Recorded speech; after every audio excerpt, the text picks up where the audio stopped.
Oi pessoal, sejam muito bem-vindos a mais uma aula de Biologia.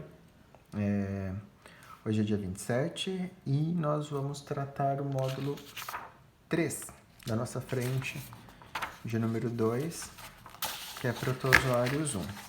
Obviamente não é a primeira vez que eu estou gravando esse vídeo, já comecei a gravar ele e obviamente também não deu certo na primeira tentativa, não deu certo na segunda, por isso que eu já tenho algumas anotações aqui. Então, nosso módulo 3, na frente 2, vocês vão encontrar na página 320, tá, pessoal? Então, a gente vai tratar primeiro os protozoários 1 e, posteriormente, na sequência, a gente vai trabalhar protozoários 2, tá? A gente vai entender primeiro quem são os protozoários 1, que depois vai ficar muito mais fácil a gente trabalhar protozoários 2.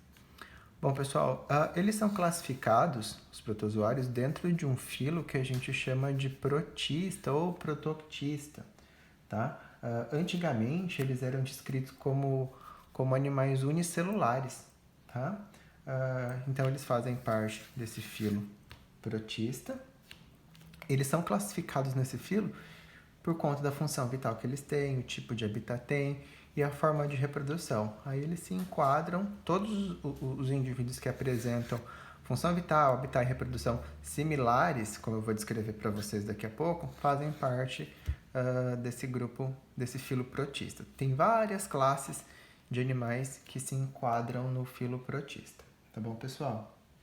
Bom, as funções vitais dos protozoários, elas são executadas por uma única célula. Então, é uma informação bem importante a gente ter aqui que as funções vitais dos protozoários são executadas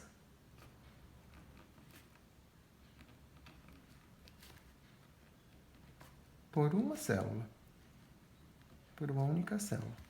Mas vocês podem me perguntar assim, poxa vida, professor, mas as funções vitais são várias, né? Eles podem desenvolver função vital de nutrição, de proteção, de locomoção. Então, como eles podem se alimentar, se reproduzir, se locomover, partindo de uma única célula? Pois bem, o que acontece com essa única célula? Ela vai sofrer várias diferenciações. Então, essa única célula, ela sofre, né? Ela tem o aparecimento de uma série de diferenciações. Então, é graças a essa série de diferenciações que essa única célula aqui, que faz todas as funções vitais dos protozoários, voltando, os protozoários, graças a essa única célula que eles possuem, ela sofre várias diferenciações. Sofrendo as diferenciações, eles desenvolvem a função de nutrição, né? Proteção, locomoção, reprodução, excreção e assim sucessivamente. Certo, pessoal? Mas é bastante a gente ter isso aqui em mente, que as funções vitais são executadas de uma única célula que sofre diferenciações. Sofrendo as diferenciações, aí eles envolvem nutrição, proteção, locomoção, excreção, respiração, tá? E todas as outras funções vitais, tá? Aonde que a gente encontra, né, esses protozoários? A gente vai encontrar eles em mares,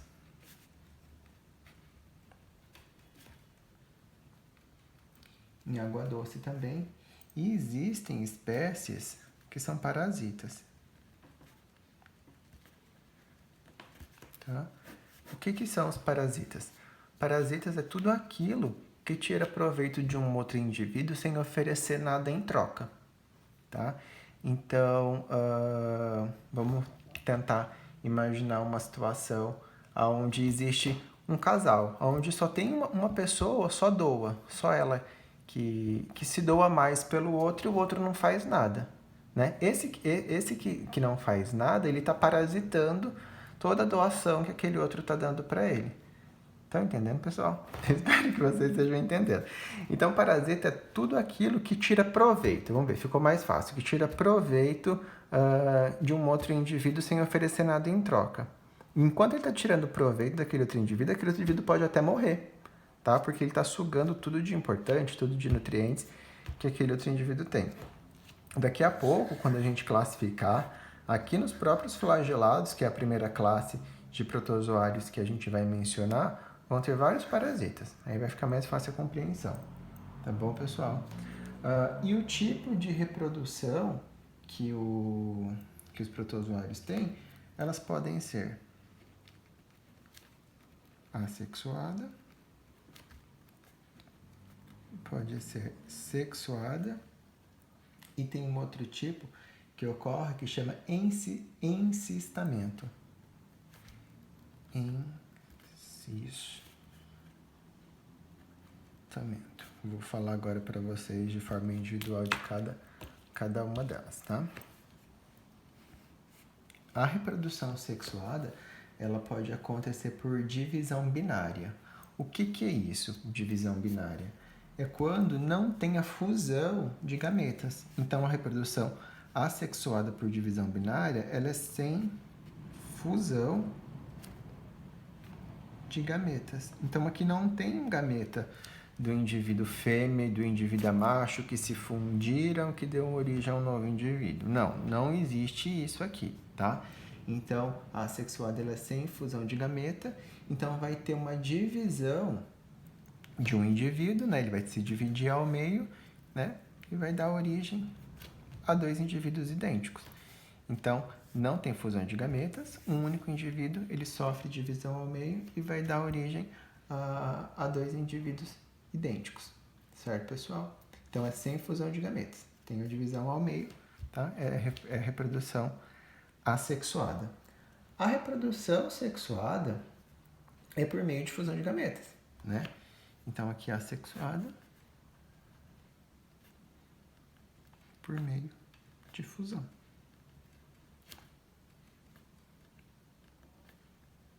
De gametas. Então, vai ter o gameta do indivíduo macho e do indivíduo fêmea e vai ter a fusão desses gametas, certo? Por conjugação. E agora, a gente tem um outro tipo de reprodução que chama de encistamento. O encistamento, pessoal, ele só acontece quando as condições do ambiente forem desfavoráveis para a reprodução daquele protozoário. Então, o que o protozoário ele precisa para se reproduzir? Ter condições favoráveis, né? Se ele estiver parasitando algum indivíduo, esse indivíduo tem que estar oferecendo nutrientes para ele conseguir se reproduzir. Se ele estiver em água doce, então tem que estar em período de cheia. Se ele estiver em mares, tem que ter condição favorável. Agora, ele está em um ambiente terrestre, vamos imaginar, né? Ele está em um ambiente terrestre, não tem água doce, não tem água salgada, ele não está parasitando nada. Então, ele vai morrer, né? Mas antes desse indivíduo morrer, ele vai tentar esse encistamento, tá?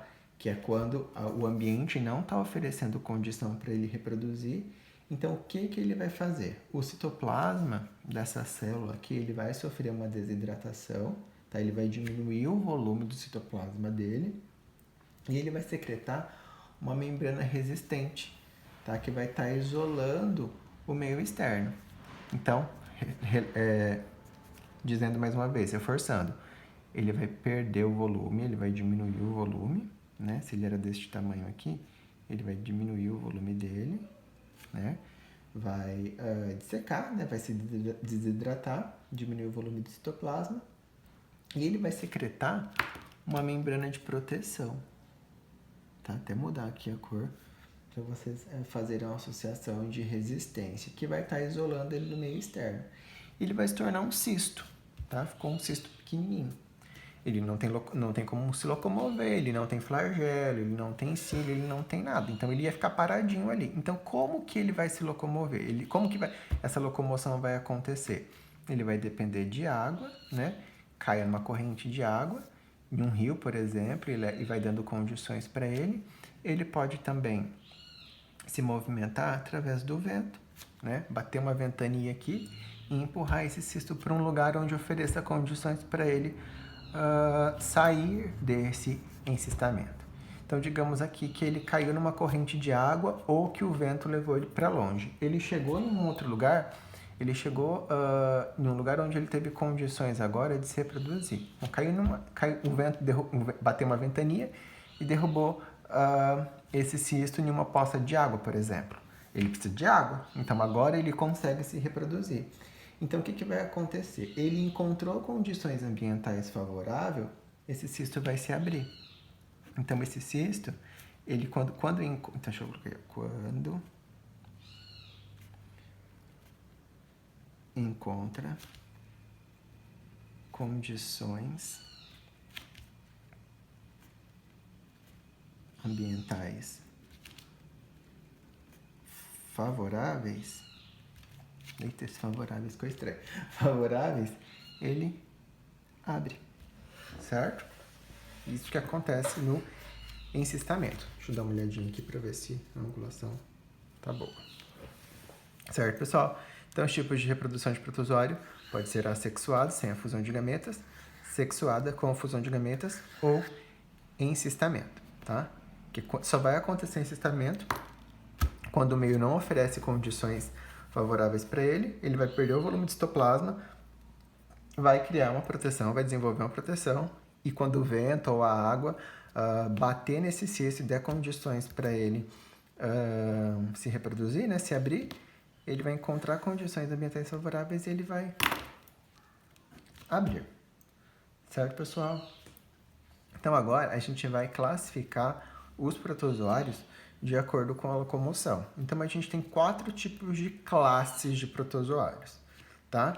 Como o próprio nome já está dizendo, né, a gente vai classificar de acordo com a locomoção, a forma que eles se movimentam, tá? Então, como o próprio nome está dizendo, a classe de flagelados, eles vão se locomover com a presença de flagelos. Muito fácil, né? Essa classe de flagelados possuem flagelos. Os risópodos, né? Os risópodos, eles possuem falsos pés, tá? Para se locomover. E tudo que é falso dentro da biologia, a gente chama de pseudo. Então, eles possuem pseudo o quê? Pseudos pés. E os pseudos pés são chamados de pseudópodes, tá? Então, flagelados possuem flagelos, risópodos possuem pseudópodes, tá? Os ciliados, como o próprio nome já diz, eles vão se locomover por cílios. Tá? Locomoção ciliar. Locomoção ciliar. E a classe dos esporozoários, elas são desprovidas de organelas de locomoção. Então, elas não têm 100 organelas de locomoção. Então, como que elas vão aumentar a população de esporozoários? Como é que eles existem, né? Se é uma classe, se pertence a uma classe de protozoários, eles existem. Então, como que eles estão vivendo até hoje, se eles não conseguem se locomover?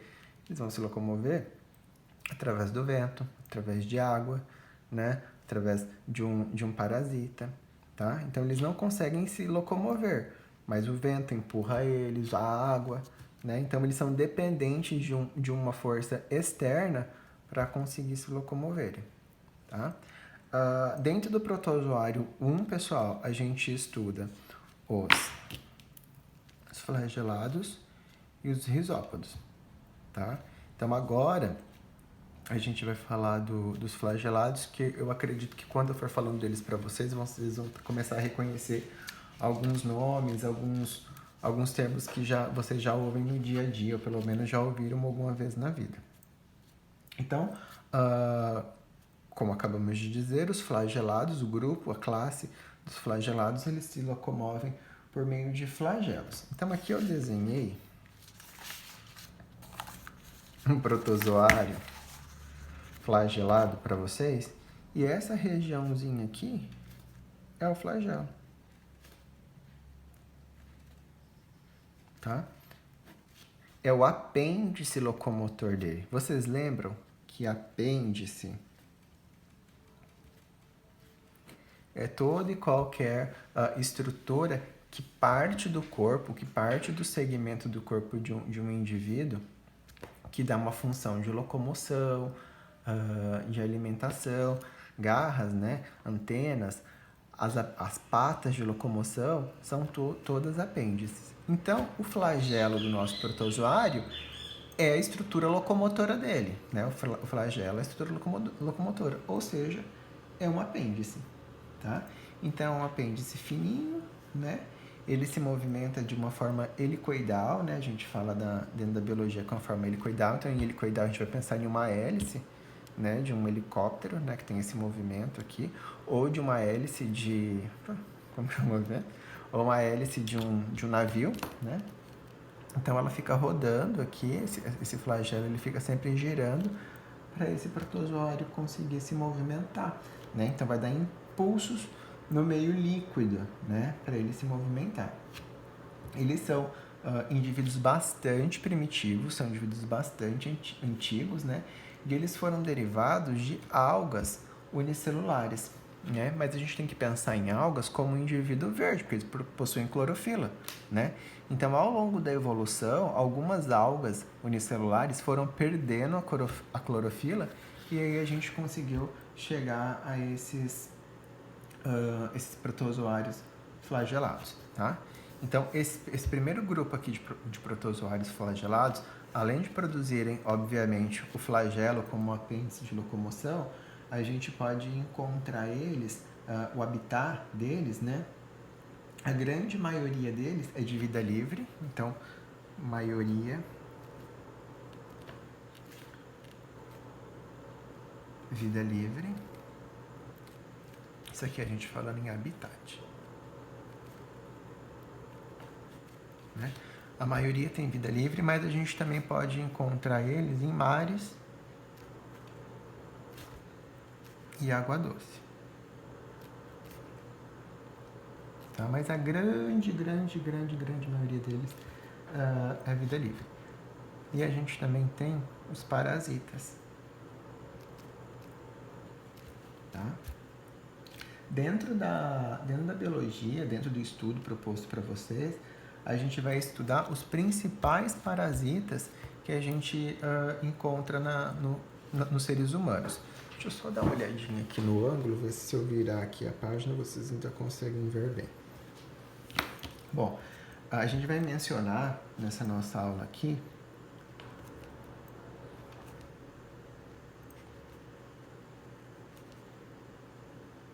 o Trypanosoma cruzi. Pessoal, Trypanosoma cruzi é um nome científico, tá?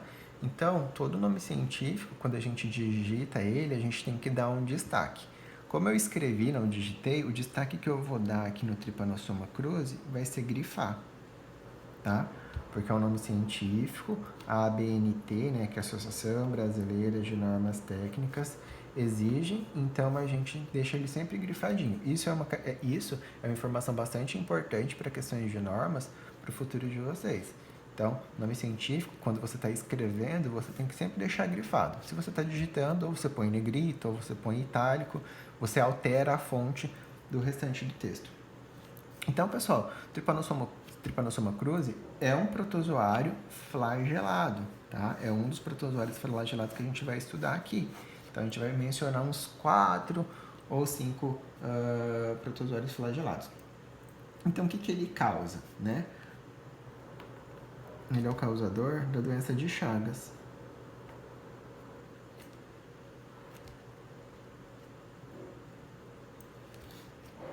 Esse protozoário flagelado é o causador da doença de Chagas. E essa doença de Chagas foi um cientista brasileiro que descobriu ela, né? Ela é uma doença bastante endêmica, principalmente na região norte do nosso país. Então, por ter tantas pessoas que desenvolveram a doença de Chagas na região norte do nosso país, começou a ser estudada ela, né? As pessoas não sabiam que doença que era essa. E um cientista brasileiro, o Carlos Chagas, foi quem descobriu a doença de Chagas. Tá? Então, o agente causador, quem é o agente causador da doença de Chagas? É o protozoário aqui flagelado Trypanosoma cruzi. Tá? Durante o ciclo evolutivo dessa doença de Chagas, ela vai ter várias formas, então a gente vai falar um pouquinho delas para vocês.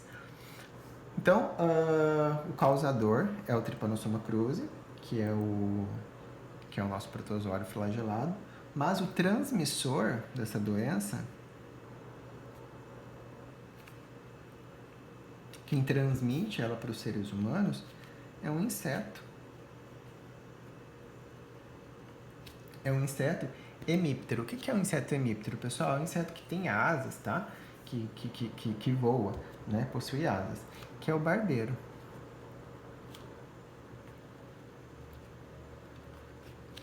Então, o transmissor da doença de Chagas é o inseto barbeiro, o inseto hemíptero, tá? Por que ele chama barbeiro? Por que vulgarmente ele é conhecido como barbeiro? Porque ele sempre vai picar o rosto do indivíduo, né? E o barbeiro, ele cuida da barba que fica no rosto. Então, ele foi vulgarmente chamado de barbeiro porque ele sempre vai acometer o rosto do indivíduo. E ele também é tido como hematófago, pessoal. Hematófago é porque ele se alimenta de sangue.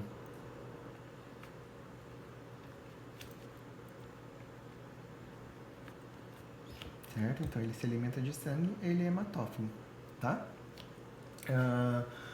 Outra característica que eu posso dar para vocês com relação a esse inseto, com relação a um barbeiro, que ele é de hábitos noturnos.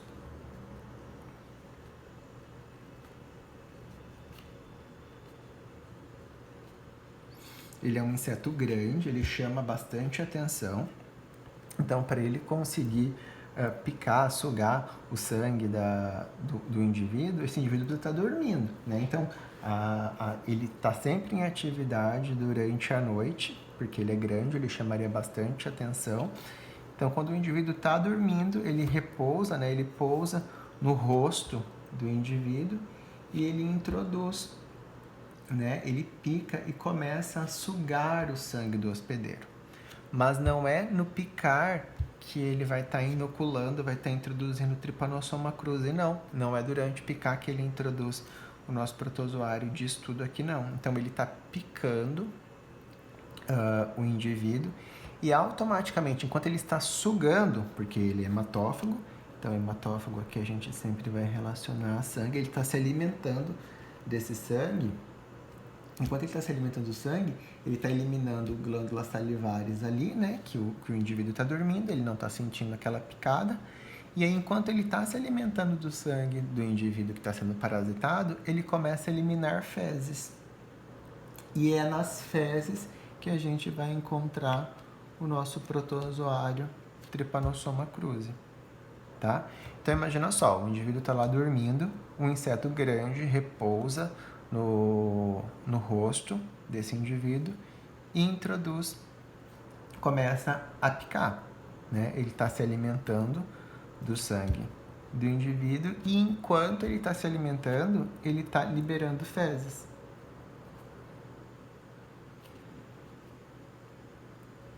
E é nas fezes que a gente tem o Trypanosoma.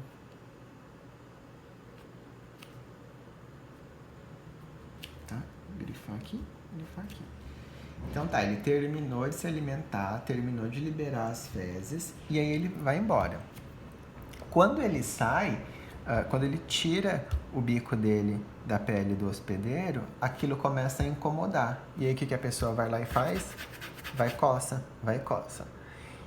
Enquanto ela tá coçando, ela tá descamando a pele dela, né? Ela tá dormindo, vai lá e começa a coçar, começa a ferir a pele, porque cria uma lesão ali, já teve a picadinha, ele vai começar a coçar, e o próprio indivíduo empurra as fezes para dentro daquela erupção, daquele buraquinho que ele criou ali. Então a pessoa vai lá e coça, e as fezes que estão depositadas aqui do lado, vai tudo para dentro da lesão que a pessoa criou, né? Que o inseto criou e você foi lá e coçou. Então, é o próprio indivíduo que empurra as fezes para dentro da nossa pele, né? É o próprio ser humano que foi lá e coçou. Ó, o indivíduo picou aqui, aqui é meu rosto. Picou aqui e fez o cocôzinho dele aqui do lado, né? Aí eu fui lá e cocei, aí eu empurrei as fezes todas com Trypanosoma cruzi para dentro da minha pele. E aí começa o problema, tá? Vai penetrar na nossa pele. Bom, uma outra forma também de contaminação pelo Trypanosoma cruzi, além do inseto, além da liberação de fezes, né, que acontece no rosto do indivíduo, é através de transfusão de sangue.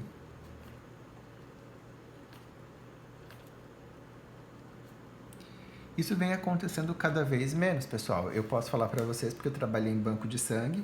Então, todas as vezes que alguém vai lá doar sangue, vários exames são feitos, né? E uma outra pessoa só vai receber aquela bolsa de sangue se aquele doador realmente tem um sangue saudável, tá? Se apresentou qualquer outra patologia, seja doença de Chagas, sífilis, HIV, aquela bolsa é desprezada, tá? Então, mas no passado, transfusão de sangue também era uma forma de contágio da doença de Chagas, porque alguém que tinha doença de Chagas e não sabia que tinha, ia lá, doava sangue e depois aquele sangue era transfundido em uma outra pessoa, e aquela pessoa que recebia o sangue recebia a doença de Chagas e recebia o Trypanosoma cruzi, tá? Então, é uma das maneiras de transmissão, tá? Outra forma de transmissão é de mãe para filho.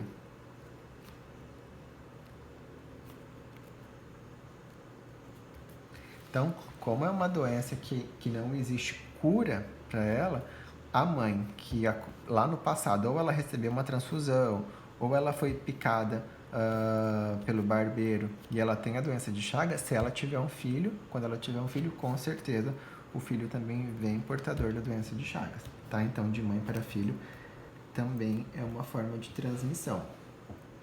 Outra forma de contaminação é alimentos contaminados.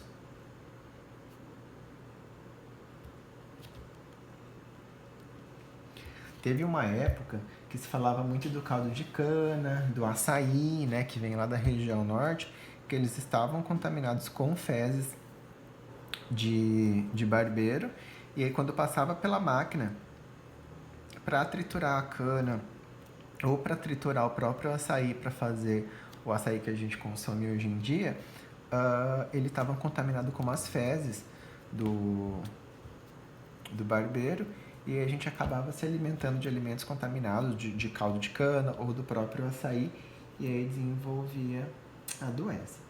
Certo, pessoal? Então, essas aqui são algumas formas de contaminação. A liberação de fezes, quando o inseto pica o rosto do indivíduo, transfusão de sangue, de mãe para filho e de alimentos contaminados. Os sintomas que o indivíduo tem, né, quando ela é portadora da doença de Chagas, ela vai ter bastante febre, ela tem indisposição, né, um mal-estar, tá? São sintomas que a pessoa tem. Ela tem inchaço nos olhos,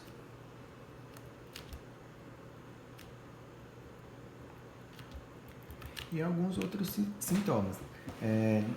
Onde foi picado, fica vermelho, fica inchado. Fadiga, né? Fadiga e mal-estar, aqui a gente pode relacionar junto, que é uma indisposição,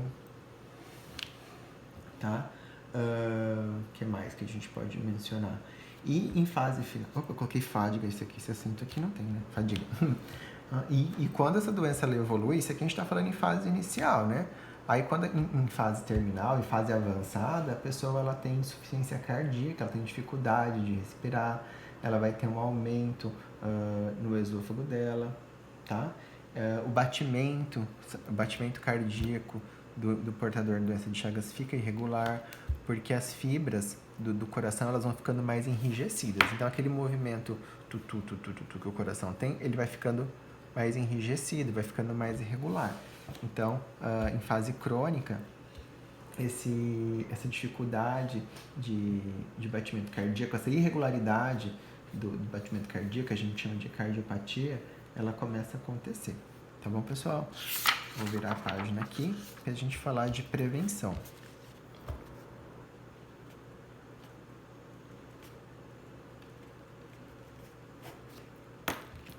Como que a gente vai prevenir a doença de Chagas, né? Usando inseticida.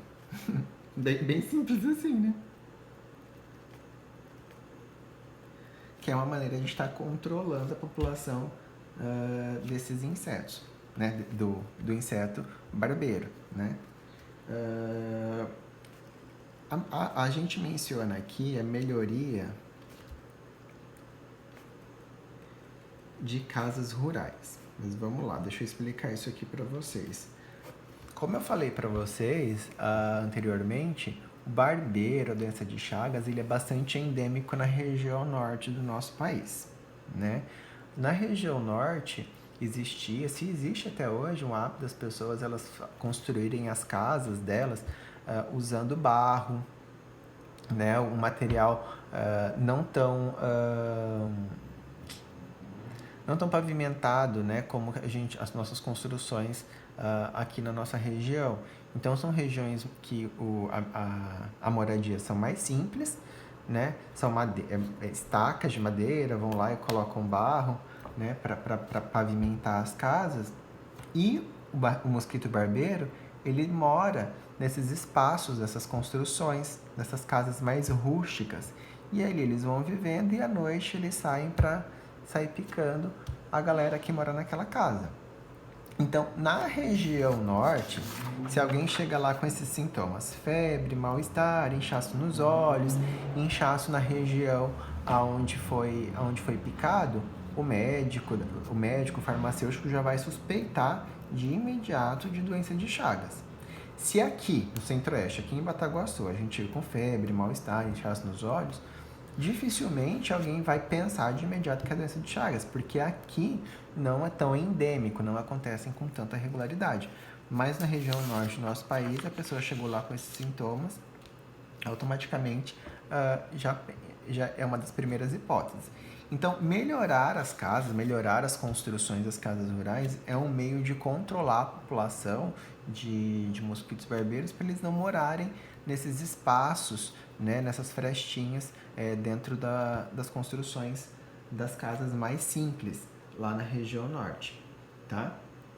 Então, meio de controlar é por inseticida e melhorar a arquitetura, né, das casas. Não existe uma vacina, tá? Não tem uma vacina que cure essa doença. Então, ela ainda é uma doença que transmite de mãe para filho, porque a mãe não tem como curar-se antes da gestação para ter o filho. Então, a mulher que ela tiver, se for portadora da doença de Chagas, ela vai passar isso para o filho dela.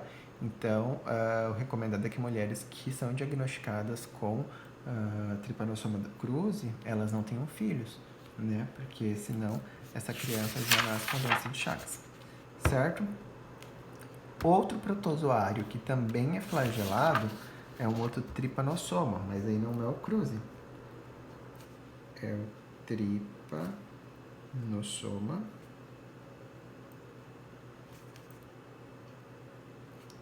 brucei, tá? Grifei ele aqui, tá?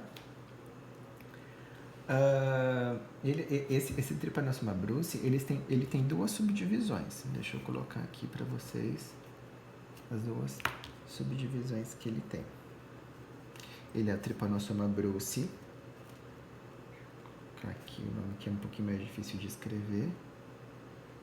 Rhodiensis. Ou ele pode ser Trypanosoma brucei. Esse G é minúsculo, tá? Gambiensis. Tá? São duas subdivisões que o Trypanosoma brucei tem. A transmissão também é feita por uma mosca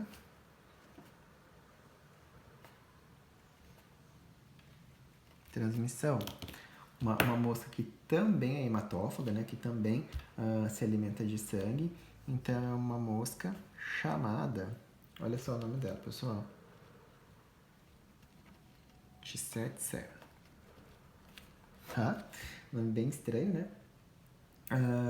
Ele invade o sistema nervoso central, ó, sistema nervoso central.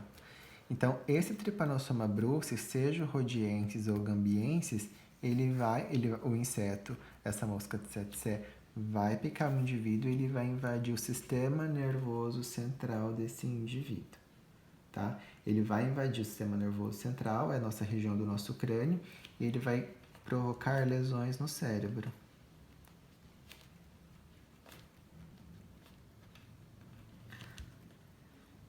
Um acento aqui, né? Ele vai causar lesões no cérebro e essa pessoa ela vai entrar num estágio de sonolência, tá? A pessoa vai viver preguiçosa, né? Vai viver com sono, vai perdendo um pouco a sensibilidade, vai sentindo fraqueza, só aos poucos, né? Não é da noite pro dia, ela vai ficando mais fraca,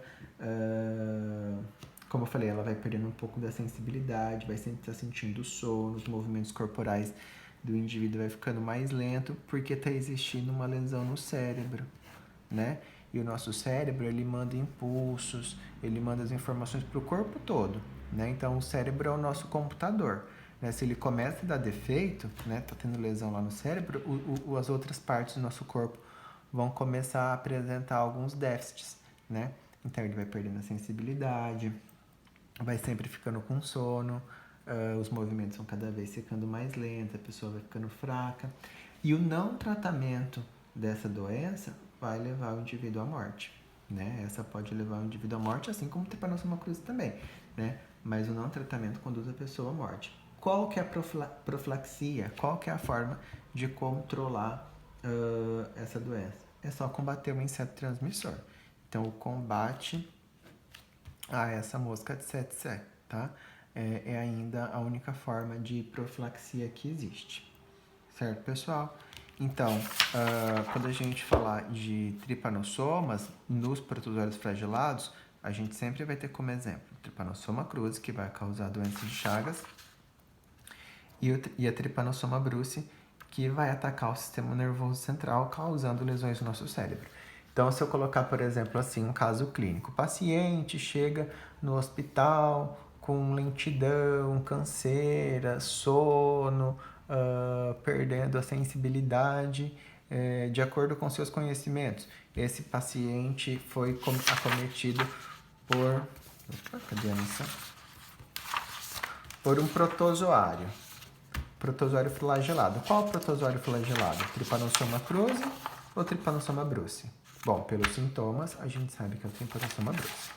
Tá bom, pessoal? Bom, dentro dos protozoários flagelados, a gente vai falar agora do tipo Leishmania. A gente fala bastante aqui na cidade, né, sobre Leishmania por causa da leishmaniose. Tá?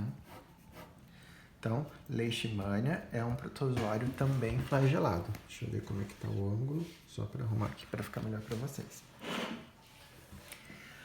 Bom, a transmissão da Leishmania sempre vai ser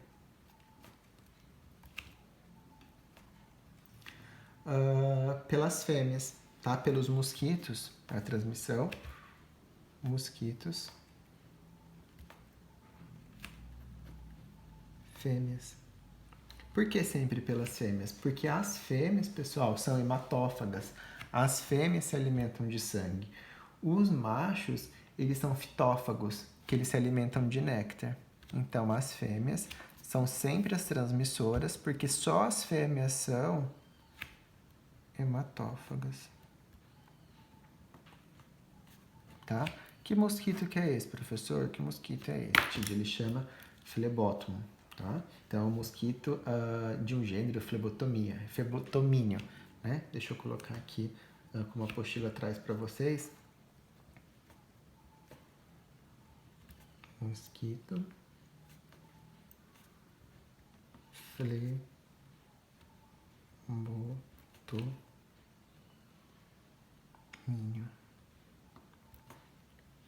Tá?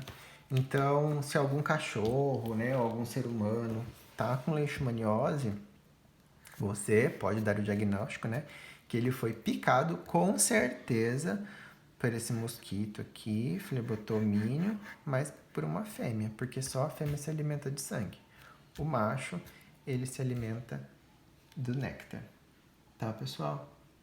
Bom, então, uma forma, né, de ter a proliferação desses ovos é que as fêmeas, elas sempre vão estar depositando os ovos dela em solos úmidos, né, para se alimentar de matéria orgânica, de lixo. Então, assim, quando a vigilância sanitária diz que os quintais sempre têm que estar limpos, né, em época que cai muita fruta, quem tem manga no quintal de casa, o que acontece? A manga cai no chão, racha, né? E aquilo chama a atenção de insetos. Então, os insetos ficam ali em volta daquela manga. Então, os mosquitos fêmeas do flebotomínio vão lá, né? Então, o quintal tá sujo, tá cheio de manga no quintal, goiaba, lixo é o que elas gostam, tá? Então, se você tem um cachorro em casa, ou até não tem cachorro, mas seres humanos também são cometidos por leishmaniose, o ideal é a gente sempre manter o nosso quintal limpo, tá? Caiu bastante fruta ou tem bastante sujeira, mantém limpo, porque vai acontecer o quê? Vai afastar os insetos, porque esses insetos gostam de sujeira.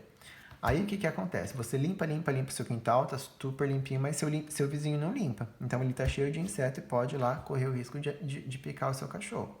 Então é legal a gente aproveitar aqui a oportunidade de fazer uma campanha, né? De estar limpando sempre o quintal, de estar cuidando do nosso quintal, passando essas informações para os nossos vizinhos. Fala que vocês estudaram isso na matéria de biologia de vocês e vocês ficaram sabendo que a leishmaniose é transmitida por um mosquito chamado flebótono, né? São sempre os mosquitos fêmeas que transmitem a leishmaniose. E um meio de controlar a população desses insetos é através de manter a higiene do quintal, mantendo o quintal sempre limpinho, porque esse inseto ele se alimenta de matéria orgânica, ele se alimenta de lixo, tá? Então, quem que pode, né, ser acometido, quem pode sofrer com esse inseto, com a leishmaniose, né? Somos nós, né? Seres humanos, né? O homem, ele pode ser uma vítima. E animais domésticos.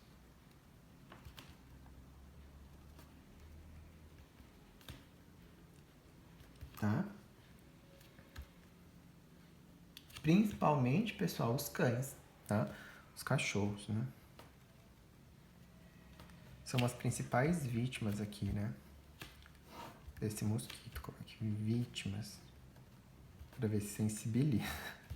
Então, as principais vítimas do mosquito fêmea do flebotomínio somos nós, os seres humanos, né? Os homens e os animais domésticos, principalmente os cães, que são reservatórios, né? Da leishmania. Bom, existe outros tipos de leishmania. Deixa eu ver se aqui, bom, aqui não tem mais espaço. Deixa eu pegar outra folha aqui para vocês.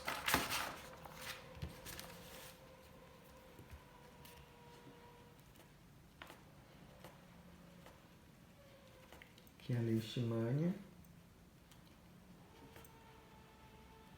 infanto Chagas. Nome científico, a gente sempre tem que estar grifando, tá?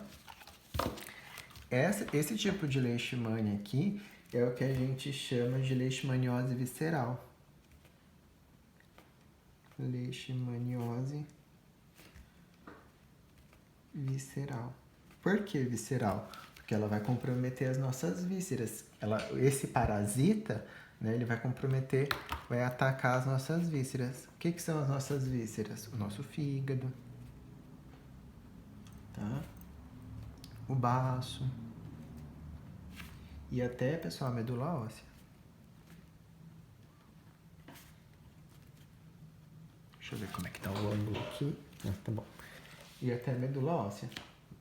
O não tratamento pode levar até a morte. Então, esse tipo de infecção ela é bastante temida porque ela tem uma letalidade muito alta, né? Quase 8%, ela tem uma letalidade de quase 8%. E tem poucos medicamentos contra essa doença. Então, é um tipo de leishmania que vai atacar as nossas vísceras, né? Não vai ter nada cutâneo, não vai ter nada na pele. Então, vai atacar o fígado, o baço e até a medula óssea. E tem uma letalidade muito alta, quase de 8%, tá? De letalidade. Pouco tratamento, pouco medicamento. Então é bem perigosa. E como que a gente vai combater? Como eu acabei de falar anteriormente para vocês, mantendo o quintal limpo, né? Material orgânico tem que tirar do quintal, porque eles se alimentam de material orgânico, eles sempre estão em lugares com lixo, tá? Outra leishmania que existe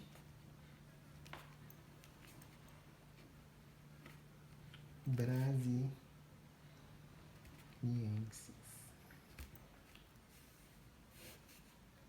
tá?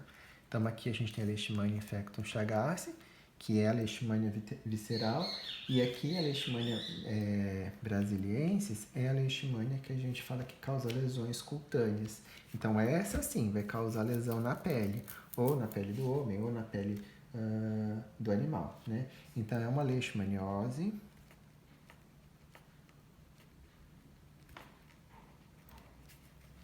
cutâneo mucosa.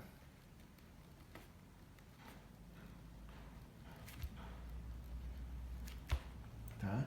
Então esse tipo de leishmaniose sim vai estar agredindo a nossa pele, ela vai causar destruição até da estrutura cartilaginosa do nariz, né? Incomoda nariz, orelha, né? Onde a gente tem cartilagem no rosto, né?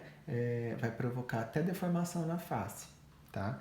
Então ela causa sim bastante irritação na pele e até em regiões cartilaginosas, tá? Então, leishmaniose cutâneo mucosa.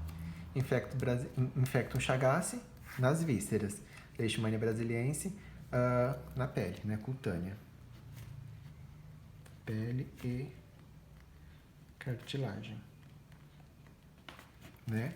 Então, um cachorrinho lá foi diagnosticado com leishmaniose e ele tá bonitão, o pelo tá bonito, tá tudo certinho. O problema tá onde? Tá nas vísceras. O cachorrinho foi diagnosticado com leishmaniose, vive se coçando, tá perdendo pelo, o nariz tá feio, a orelha tá com várias úlceras. É brasiliense. Tá bom, pessoal? E, por fim, as leishmanias.